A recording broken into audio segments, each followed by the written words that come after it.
আসলাম আরেকটা ভিডিও নিয়ে। 15 দিন আগে গাছগুলো লাগানো হয়েছে, তখন যা যা খাবার দেওয়া সেটা দেখিয়েছি। এইবার তরল খাবার দেব, মানে শস্য খোল 5 দিন পচিয়ে সেই জল, ওপরের পাতলা জলের সাথে এমনি জল মিশিয়ে এই যে খেতে দিচ্ছি। খোলটা দেবেন না, একদম পাতলা জল।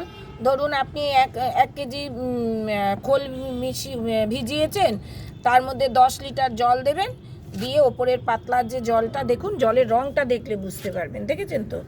এই জলটা দেবেন, খোলটা দেবেন না। প্রত্যেকটা গাছে এইভাবে খেতে দিয়ে দেবেন।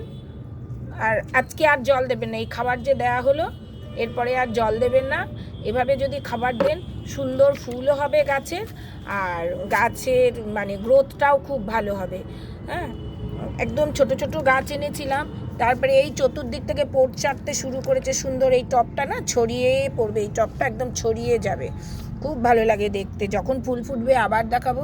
এই যে শুধু এই গাছগুলো না, যত গাঁদা গাছ, এই যে গাঁদা গাছে খেতে দিচ্ছি, যত গাছ আছে আর কি। আমি সেরম সিজন ফ্লাওয়ার এবার করিনি, যে 2-4টে করেছি, সেই গাছগুলোকে তো খেতে দেবে। শুধু গাঁদা গাছ না, আমার বাগানে যত গাছ আছে আজকে সব গাছে খাওয়া দেবো শস্য খোল পচা।